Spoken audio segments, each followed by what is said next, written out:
Assalamualaikum warahmatullahi wabarakatuh. Okey, kita sambung lagi pembelajaran kita masih lagi mengenai bab 1 tapi subtopik kita 1.6 langkah-langkah dalam penyiasatan saintifik. Sebelum cikgu mulakan, cikgu nak ucapkan tahniah kepada semua murid, okay? Murid-murid yang berjaya menyiapkan tugasan hantar kepada cikgu. Cikgu dah semak tugasan nota dan juga tugasan eksperimen ketumpatan. Sememangnya kamu sangat-sangat committed, okay? Dan berusaha untuk buat eksperimen tersebut.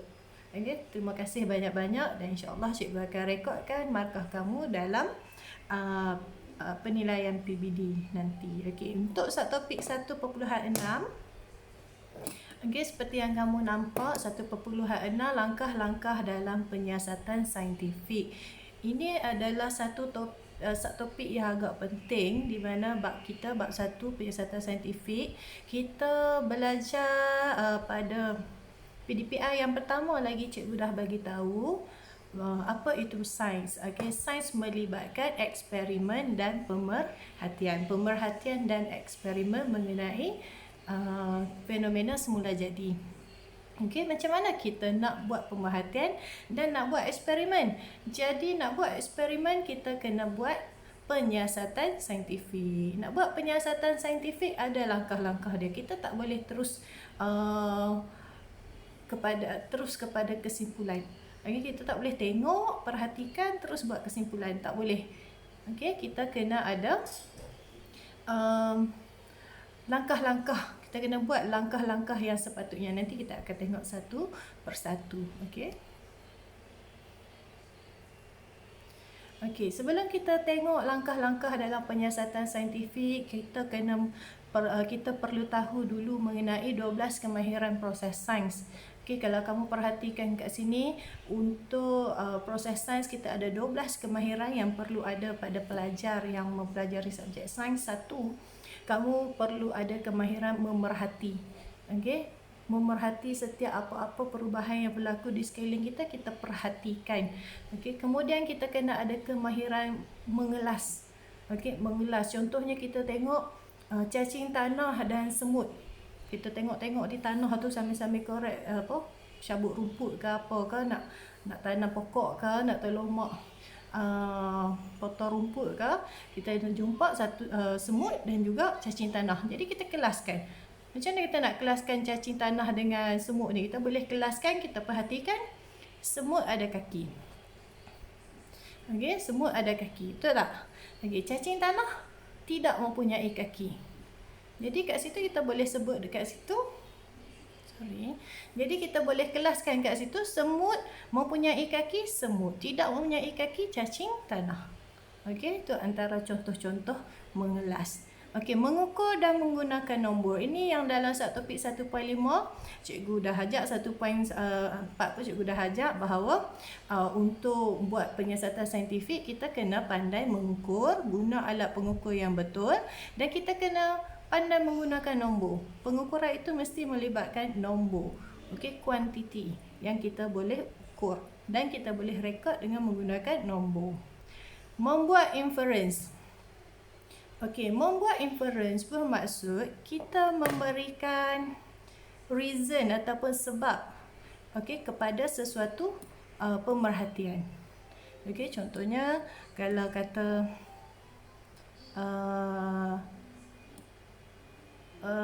contohlah pergi ke sekolah sepatutnya pakai kasut sekolah. Tapi kawan kamu datang ke sekolah pakai kasut selipar. Okey, kamu rasa apa inference yang kamu boleh buat? Okey, A datang ke sekolah memakai kasut selipar kerana kasut sekolahnya basah. Kasut sekolahnya kotor. Okey, itu adalah contoh inference. Kita memberi sebab. Okey, kita bagi sebab kenapa ianya berlaku. Okey, meramal ni kita belum buat lagi eksperimen, kita belum nampak lagi keputusan, tapi kita dah ramalkan apa yang akan berlaku. Contohnya eksperimen ayunan bandul. Nanti kita akan tengok eksperimen ayunan bandul ni. Eksperimen ayunan bandul, semakin panjang tali bandul, kita menggunakan dua tali bandul, dua benang yang berbeza panjang, satu benang pendek, satu benang yang panjang. Kita ikatkan ladung di bawahnya, kemudian kita buat ayunan. Okey. Tapi bila kita belum buat eksperimen, kita baru kata, oh saya nak kamu buat eksperimen ayunan bandul. Antara benang yang panjang, ayunan bandul yang panjang dengan bandul yang pendek, yang mana akan mengambil masa yang lama untuk melengkapkan 10 ayunan. Jadi kita ramalkan ayunan bandul pendek ataupun ayunan bandul yang panjang. Okey, bandul yang talinya pendek atau bandul yang talinya panjang, kita ramalkan. Okey, kita kena ada kemahiran berkomunikasi, menggunakan perhubungan ruang dan masa, boleh mentafsir data, kita boleh tafsir data sama ada dalam bentuk jawab soalan-soalan mengenai keputusan kita, ataupun mentafsir data kita dengan cara membina graf ataupun carta pie dan sebagainya. Okey, mendefinisi secara operasi, nanti cikgu akan terangkan secara mendalam. Mengawal pun boleh ubah. Cikgu akan terangkan nanti pun boleh ubah ni ada berapa, apa itu pun boleh ubah, macam mana nak pilih pun boleh ubah, nanti cikgu terangkan. Membuat hipotesis dan juga membuat eksperimen. Okey, kita ke langkah-langkah dalam penyiasatan saintifik. 1. Kaedah saintifik ialah kaedah yang sistematik. Okey, mesti tersusun, teratur, digunakan bagi menyelesaikan masalah dalam sains. Mempunyai beberapa langkah penting bagi membolehkan sesuatu permasalahan itu diselesaikan atau dijelaskan dengan kaedah yang betul. Okey. Ini adalah langkah-langkah saintifik kita. 1. Bila kita perhatikan suatu fenomena, sebelum kita boleh buat eksperimen, apa langkah-langkah yang kita kena buat? Yang pertama sekali, kita kena kenal pasti masalah. Okey, apa masalah kita? Kedua, membina hipotesis. Ada masalah, barulah kita akan cuba cari jawapan. Tak ada masalah, macam mana kita nak cari jawapan? Kita tak tahu kita nak buat kajian kita mengenai apa. Jadi mesti ada masalah dulu. Selalunya masalah ni dalam bentuk tanda soal. Okey, masalah dalam bentuk tanda soal. Kemudian membina hipotesis. Okey, nanti akan terangkan membina hipotesis ni.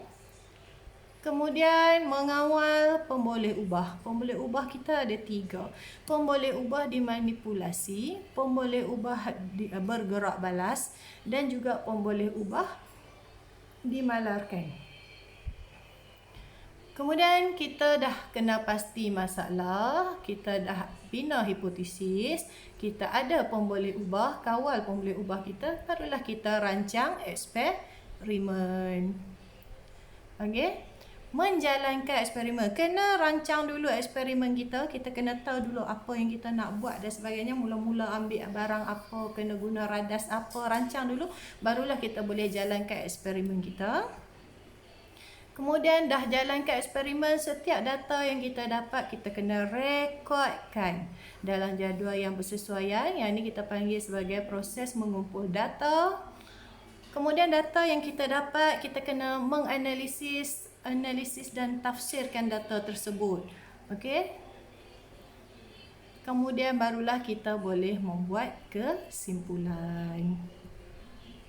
Dan bila kesimpulan kita sama dengan hipotesis awal kita, maksudnya hipotesis kita diterima, kesimpulan kita sama seperti hipotesis, barulah kita boleh menulis laporan. Kalau kesimpulan kita tak sama dengan hipotesis, kamu tak boleh tulis laporan. Kamu kena buat semula eksperimen kamu mengikut langkah-langkah yang ada ni.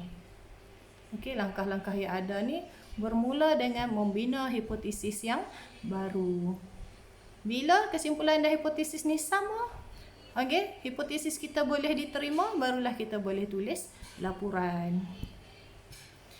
Okey, contoh mengenal pasti masalah dulu. Okey, kalau kita tengok pada gambar, alamak, air tertumpah. Bagaimanakah cara untuk saya menyerap air ini dengan cepat? Kalau ingat tadi cikgu kata masalah ni mestilah dalam bentuk tanda soal, persoalan. Ini kita punya masalah. Ni. tanda soal ni. Okey, apa masalah dia? Bagaimana cara untuk menyerap air ini dengan cepat? Ini adalah mengenal pasti masalah. Masalahnya nak guna cara apa untuk serap air dengan cepat. Okey. Jadi nampak ada tanda soal kat sini. Okey, jadi ini adalah mengenal pasti masalah. Masalahnya nak guna kaedah apa untuk serap air dengan cepat. Okey. Membina hipotesis. Okey. Cikgu kata tadi langkah kaedah saintifik. Langkah yang kedua, selepas ada masalah, kita kena bina hipotesis. Hipotesis ni adalah penerangan awal ataupun dengan menggunakan pengetahuan kita yang sedia ada, kita akan cuba untuk bina satu hipotesis. Okey. Tapi kita tak buktikan lagi bahawa hipotesis kita itu benar ataupun palsu. Jadi hipotesis ini belum tentu betul. Jadi hipotesis perlu diuji. Contohlah sebelum-sebelum ni pernah tengok mak guna. Okey, mak pernah guna tuala kain dan tisu, kertas tisu. Okey, jadi abang kata tuala kain menyerap air lebih banyak berbanding kertas tisu. Dia tak lap lagi. Dia baru kata. Okey, dia tak lap lagi, dia ambil kertas tisu dan kain. Okey, dia tak lap lagi tapi dia kata dia kata tuala kain serap air lebih banyak. Itu kita panggil sebagai hipotesis. Betul atau tidak tuala kain serap lebih banyak ataupun kertas tisu yang serap lebih banyak, tak tahu lagi. Sebab belum dibuat eksperimen. Itu beza hipotesis dengan kesimpulan. Hipotesis kita kena buat satu, hipotesis ni dibuat sebelum eksperimen dilakukan dan belum tentu benar. Okey, manakala kesimpulan kita buat kesimpulan berdasarkan data yang kita dapat selepas eksperimen. Jadi selalunya kesimpulan ni betul. Sebab dah diuji. Hipotesis belum tentu lagi. Sebab tu kena diuji dulu. Okey, kita tengok kat sini. Abangnya kata tuala kain menyerap air lebih banyak berbanding kertas tisu. Dan dia tak lap lagi. Jadi ini kita panggil dia membina hipotesis. Okey, mengawal pemboleh ubah. Ada 3 pemboleh ubah yang kita akan gunakan. Di mana pemboleh ubah mestilah yang kita, kalau kita tak kawal dia akan mempengaruhi eksperimen kita. Ada 3 pemboleh ubah kat sini. Okey, pemboleh ubah dimanipulasi, pemboleh ubah bergerak balas dan pemboleh ubah dimalarkan. Okey, dimanipulasi, bergerak balas, dimalarkan. Okey, pemboleh ubah dimanipulasi. Pemboleh ubah dimanipulasi adalah pemboleh ubah yang berbeza. Okey, kita tentukan bahawa ia mesti berbeza. Contoh tadi, apa yang berbeza? Kaedah mana yang akan menyerap air dengan cepat? Okey, abangnya kata guna kain dan guna kertas tisu. Jadi yang berbeza di sini adalah penggunaan kain dan juga kertas tisu. Okey, tuala kain dan kertas tisu. Kat sini, tuala kain dan kertas tisu. Itu bahan yang berbeza yang digunakan untuk menyerap air. Jadi, tuala kain dan kertas tisu adalah pemboleh ubah yang dimanipulasi. Bahan yang akan digunakan adalah pemboleh ubah yang dimanipulasi sebab berbeza. Satu tuala kain, satu kertas tisu. Okey, pemboleh ubah bergerak balas pula adalah pemboleh ubah yang kita akan dapat data ni bila kita dah buat eksperimen. Contoh tadi cikgu kata tuala kain dan kertas tisu gunanya bila kita buat eksperimen, kita akan lap air.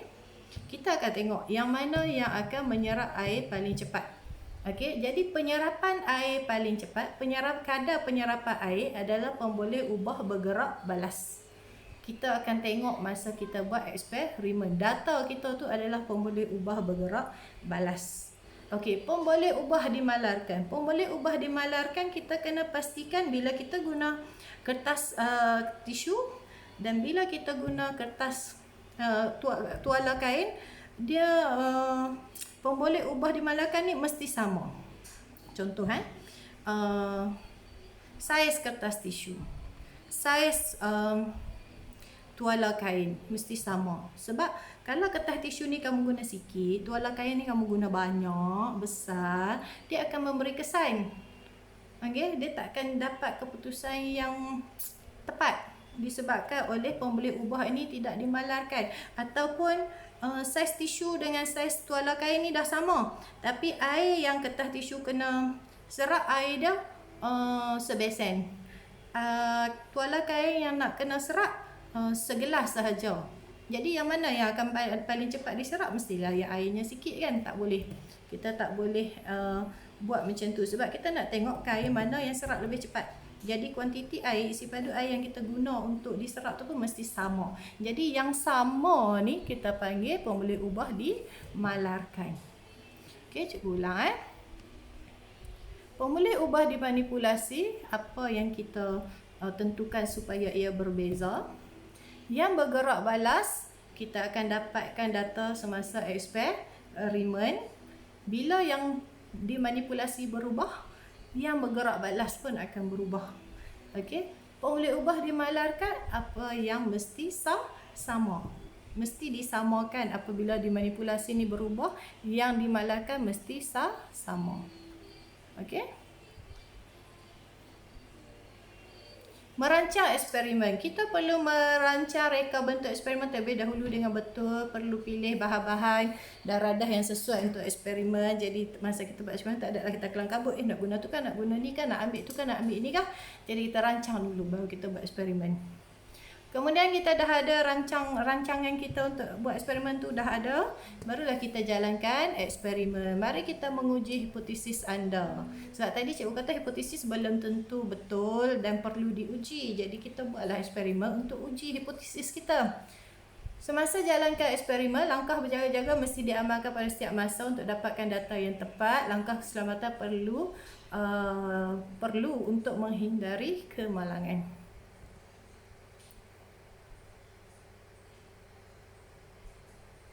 Okey. Selepas kita dah buat eksperimen, kita perlu mengumpul data. Okey, contoh macam si abang kata, perlu ulang sebanyak 3 kali. Perlu ulang sebanyak 3 kali untuk dapatkan bacaan yang lebih tepat. Jadi buatlah 3 kali. Okey, pengumpulan data dilakukan secara berhati-hati dengan menggunakan alat yang sesuai, mengambil kira sebarang ralat rawak atau sistematik yang mungkin berlaku. Cikgu dah terangkan sebelum ni ralat rawak, ralat sistematik. Pastikan ukuran diulang sekurang-kurangnya 3 kali untuk dapatkan nilai yang tepat, dan jitu guna jadual untuk merekod data. Okey, kalau diperhatikan pada gambar ni, adiknya pakai kertas tisu, abangnya pakai tuala kain. Jadi kertas tisu dan tuala kain ni, ini dua bahan yang berbeza yang kita nak uji. Jadi ini pemboleh ubah dimanipulasi. Kalau kamu perhatikan pula, isi padu air di dalam besen ni sama. Okey, isi padu air di dalam besen ni mestilah bekas yang sama, air sama banyak. Okey, jadi ini adalah pemboleh ubah dimalarkan. Ataupun yang ni dalam gambar dia guna bikar pula. Dia dalam bikar. Selepas tu dah kita buat eksperimen, kita nampak ni, bila adiknya celup kertas tisu dalam bikar, abang celup kain dalam bikar, dan dia buat bacaan sebanyak 3 kali, kita perhatikan kertas tisu, air di dalam bikar adik yang menggunakan kertas tisu tinggal sikit. Air di dalam bikar abang yang menggunakan tuala kain masih banyak. Walaupun mereka buat serentak dan 3 kali. Ini bermaksud kertas yang kita nampak kat sini ni, kadar penyerapan ni, ini adalah pemboleh ubah bergerak balas. Okey, pemboleh ubah bergerak balas. Okey, pemboleh ubah bergerak balas kita adalah kadar penyerapan air. Agak-agak apa data yang dia dapat kat sini? Dia kena rekod kat apa? Okey, kita boleh nampak kat sini kertas tisu dia menyerap air lebih banyak berbanding tuala kain. Okey, menganalisis dan mentafsirkan data.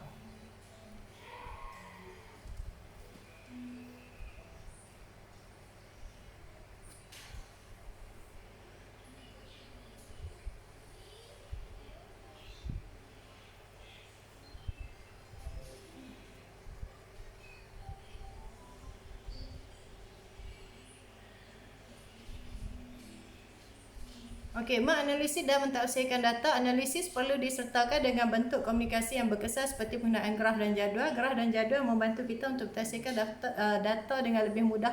Untuk yang ni dia kata kertas tisu serat air sikit. Untuk yang ni dia kata kain serat air banyak. Tapi dalam gambar ni nampak kertas tisu serat banyak, tuala serat sikit. Tapi tak apalah, yang penting cikgu nak tunjukkan kat sini kita punya cara untuk kita mentafsirkan data, menganalisis dan tafsirkan data. Data kita tu yang kita dapat kita boleh buat dalam bentuk graf, carta pie dan sebagainya. Okey. Okey, membuat kesimpulan. Kesimpulan dibuat berdasarkan hasil analisis eksperimen sama ada hipotesis diterima ataupun ditolak. Macam mana nak terima hipotesis? Macam mana nak tolak hipotesis? Hipotesis diterima jika kesimpulan dan hipotesis sama, ataupun kesimpulan yang kita dapat berdasarkan eksperimen sama dengan hipotesis awal yang kita buat, itu kita panggil hipotesis diterima. Ataupun kalau kita kata hipotesis yang awal kita buat tu tak sama dengan kesimpulan yang kita dapat, hipotesis akan ditolak. Jika hipotesis ditolak, kita tak boleh buat laporan. Kita perlu buat hipotesis baharu dan melakukan eksperimen semula. Okay.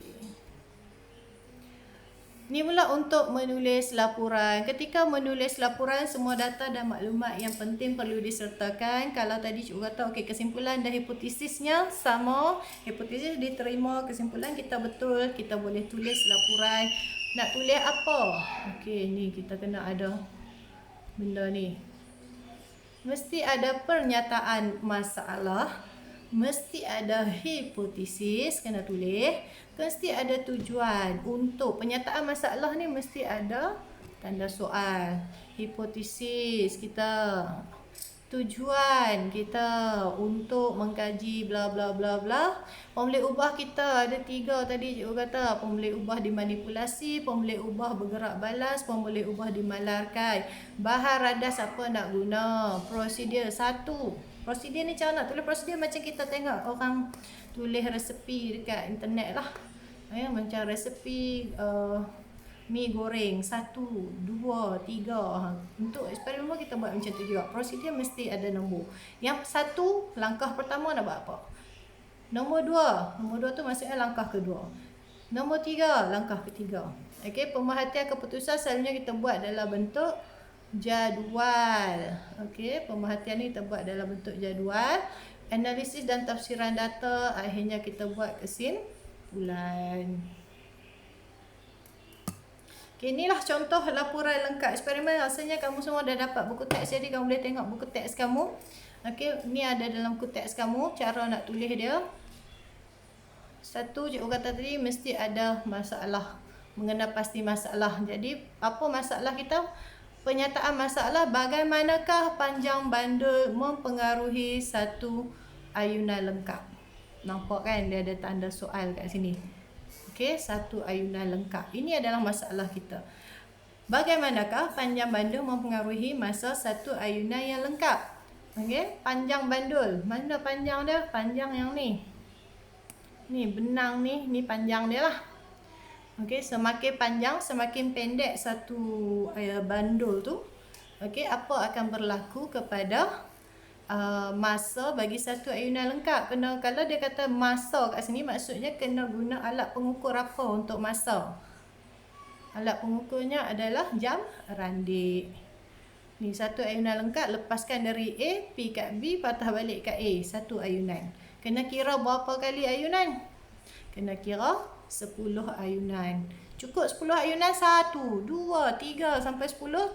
Mula-mula kita nak mula tu kita tekan jam randik kita 1, 2, 3 sampai 10 ayunan. Kita tekan stopkan jam randik, kita akan rekodkan data kita. Kemudian kita tukar pula panjang dia. Mungkin sebelum ni pendek, kita panjangkan lebih sikit. Okey, kita tengoklah kita punya pemboleh ubah dimanipulasi kita apa. Okey, pemboleh ubah dimanipulasi kat sini dia kata bagaimanakah panjang bandul. Bagaimanakah panjang bandul? Maksudnya panjang bandul ni ada 2, pendek dan panjang. Jadi ini adalah pemboleh ubah dimanipulasi. sebab dia berbeza. Okey. Pemboleh ubah bergerak balas. Yang bergerak balas, kamu buat eksperimen ni, kamu nak tengok apa? Kamu nak tengok masa bagi satu ayunan lengkap. Okey? Ataupun masa bagi tempoh. Okey, tempoh diambil untuk satu ayunan lengkap. Ataupun satu susah sangat nak buat, kita akan buat 10 ayunan lengkap ni, bukan satu ni, 10 ayunan lengkap. Okey? Masa bagi 10 ayunan lengkap. Okey. Masa untuk 10 ayunan lengkap panjang bandul. 10 ayunan lengkap ni kita akan dapat hanya bila kita dah buat eksperimen. Pemboleh ubah dimalarkan mesti sama. Bila kita ubah panjang tu, bandul tu kita guna yang pendek ke, kita guna bandul yang panjang ke, benang dia. Ladung kat bawah ni mesti saiznya sama. Mesti yang sama, saiznya sama, beratnya sama, jisimnya sama. Sudut ayunan pun kena sama. Okey. Jadi bila sama ni, pemboleh ubah dimalarkan. Merancang dan menjalankan penyiasatan saintifik. Okay, sebelum tu saya nak terang sikit bagi, membina hipotesis ni. Cara macam mana nak bina hipotesis. Bina hipotesis, kalau tadi kamu kata kamu dah ada pemboleh ubah dimanipulasi, kamu dah ada pemboleh ubah bergerak balas, kamu guna 2 ayat ni saja untuk buat kamu akan guna 2 ni saja untuk buat kamu punya hipotesis. Bandul, dia ada panjang, dia ada pendek. Masa, dia akan jadi lama ataupun jadi singkat. Jadi apa hipotesis kamu? Semakin panjang pendek bandul tadi yang kita ambil salah satu. Semakin panjang bandul, apa jadi dekat masa? Semakin panjang tempoh yang diambil untuk 10 ayunan lengkap. Ataupun semakin pendek bandul. Rasanya kalau bandul pendek, dia akan hayun dengan cepat dan dia akan berhenti cepat. Jadi semakin pendek bandul, semakin pendek tempoh masa yang diambil untuk 10 ayunan lengkap. Boleh? Pendek, pendek. Panjang, panjang. Menggunakan 2 pemboleh ubah ni saja. Okey, 2 pemboleh ubah, iaitu pemboleh ubah manipulasi dan bergerak balas, kau boleh buat hipotesis. Okey, bahan radas, kayu, kaki retot, bandul, benang, jauh randik, pemarih meter. Ni kalau kat sekolah, kalau bersemuka, insyaAllah nanti kita akan buat eksperimen ni lah. Jadi untuk yang ni nanti cikgu akan bagi attach satu video untuk kamu perhatikan dulu. Okey, sepatutnya eksperimen ni macam mana. Okey, nanti kamu tengoklah video tu untuk lebih faham mengenai eksperimen ayunan bandul. Okey, kayu, kaki retot, bandul, benang, jauh randik, pemarih meter. Prosedur ni yang cikgu kata tadi kena ada nombor 1, 2, 3, 4 ni. 1, 2, 3, 4 ni mesti ada sebab kita nak bagi tahu dekat orang yang baca laporan kita, langkah pertama kena buat apa. Langkah pertama, bandul dengan panjang minimum 20 cm digunakan. Bila kita tulis laporan, kita akan tulis laporan selepas kita buat eksperimen. Jadi prosedur kita selepas tulis eksperimen mesti menggunakan ayat pasif. Ayat pasif ni maksudnya menunjukkan kita dah buat. Contoh kat sini ya, bandul dengan panjang minimum 20 cm digunakan. Ini ayat pasif digunakan. Bandul ditarik ke tepi. Okey, dan dilepaskan supaya 10 ayunan lengkap dibuat oleh bandul. Menunjukkan bahawa kita dah buat eksperimen ni. Masa yang diambil untuk 10 ayunan lengkap direkodkan. Eksperimen diulang dengan panjang bandul yang berlainan.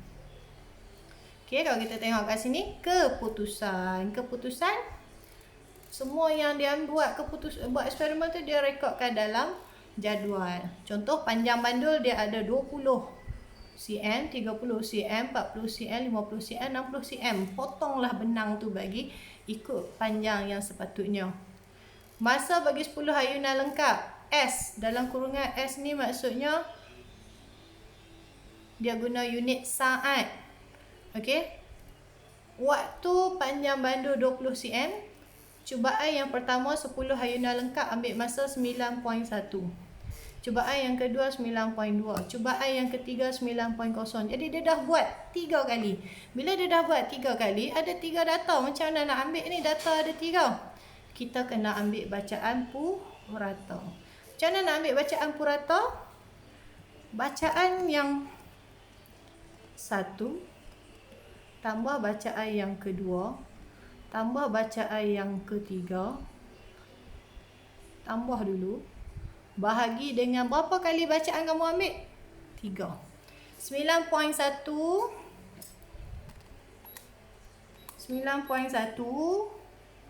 balik no, tambah 9.2 tambah 9.0 dapat 27.3. Terbalik tak apa, 20 cikgu baca hampa 27.3. 27.3 ni tambah semua. Jangan tulis 27.3 ni sebagai purata. Kamu kena bahagi dengan berapa kali bacaan? 3 kali bacaan. Dapat 9.1. Ini adalah purata. Okey, tengok bacaan yang kedua. Bacaan yang terakhir lah, yang terakhir. Yang terakhir panjang bandul 60. Okey. Buat panjang bandul tu, benang tu ukur 60. Kita ukur, oh ini memang dia punya benang panjang dia 60. Kita lepaskan dari sudut yang sama. Dia hayun sampai patah balik 1. Hayun lagi patah balik 2. Sampai 10 kali hayunan. Jadi kita ambil lah bacaan masa dia. Masa cubaan yang pertama 15.2. Jadi kita tulis 15.2 nak ambil purata. Tambah 15.1. Tambah. So kita ambil bacaan ni 3 kali. 15.3. Okey, tambah semua ni. Bahagi dengan 3 sebab 3 kali bacaan. 1.5 15.2 tambah 15.1 tambah 15.3 45.6 bahagi 3 15.2. Ini cara untuk dapatkan bacaan purata. Okey, 15.2. Okey, bila dah dapat ni, macam mana nak buat graf? Okey, graf dia satu, kamu kena ada 2 paksi. Cara nak lukis graf, kamu kena ada 2 paksi. Satu anak panah atas, satu anak panah bawah. Anak panah ke sisi. Anak panah yang ke sisi ni, yang mendatar ni, ini adalah untuk pemboleh ubah dimalarkan. Pemboleh ubah dimanipulasi. Okey. Yang atas ni mestilah pemboleh ubah bergerak balas. Okey, kalau kamu tengok balik yang tadi, dia manipulasi kita adalah panjang bandul. Mesti ada unit. Buat kurungan tulis unit cm. Yang kita tulis tadi, yang bergerak balas kita adalah masa untuk 10 ayunan lengkap. Mesti ada unit saat. Okey. Kemudian ni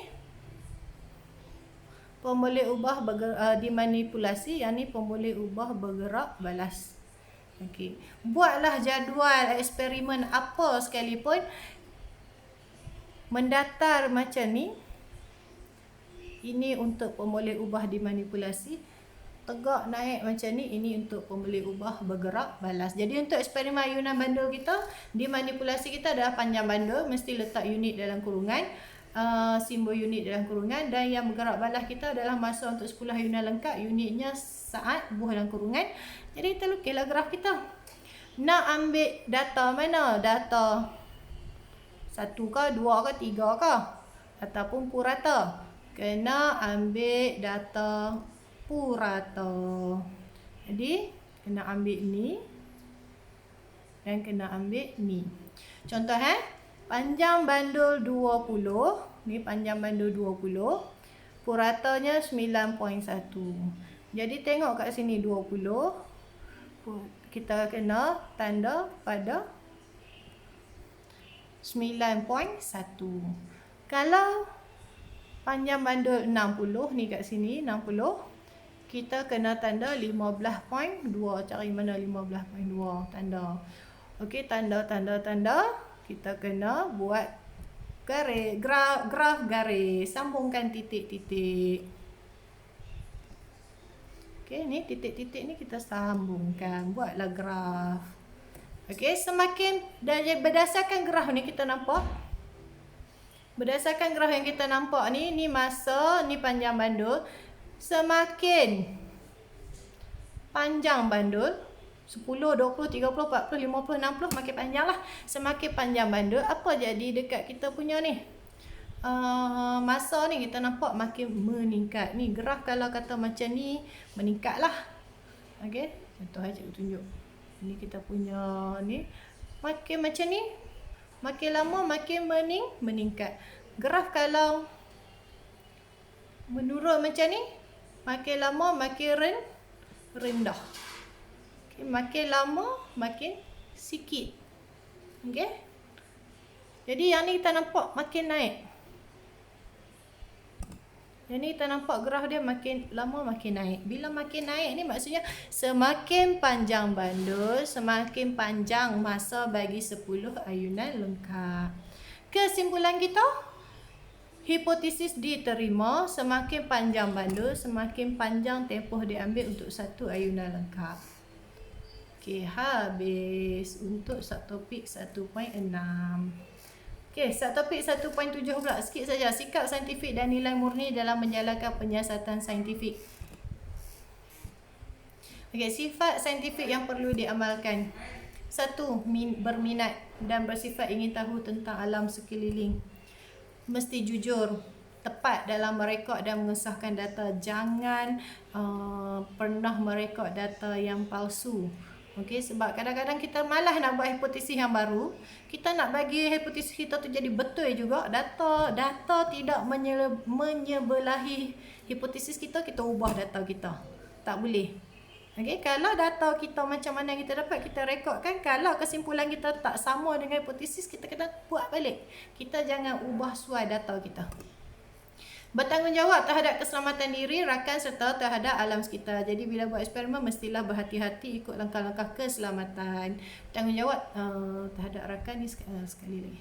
Okey, nilai murni. Menyedari bahawa pengetahuan sains merupakan satu cara untuk memahami alam, menghargai dan mengamalkan cara hidup bersih dan sihat, menghargai keseimbangan dalam alam semula jadi, berhemah tinggi, menghormati, mensyukuri nikmat alam semula jadi kurniaan Tuhan. Jadi nilai murni semua nilai yang baik-baik lah. Okey, tamat. Jadi tamat subtopik 1.6, 1.7, maka tamatlah bab 1. Kita bagi tingkatan 1 untuk kelas minggu depan. Cikgu akan buat satu kuis ulang kaji khas untuk bab 1 saja. Okey, untuk kelas kita minggu depan lah. Cikgu akan buat dalam bentuk Google Form. Kamu jawablah soalan-soalan mengenai bab 1 di dalam tu. Markah kamu mesti dapat 75% ke atas. Screenshot markah tu hantar kat cikgu. Ni untuk kelas minggu depan sekali lagi. Okey, jadi itu sahaja untuk minggu ni.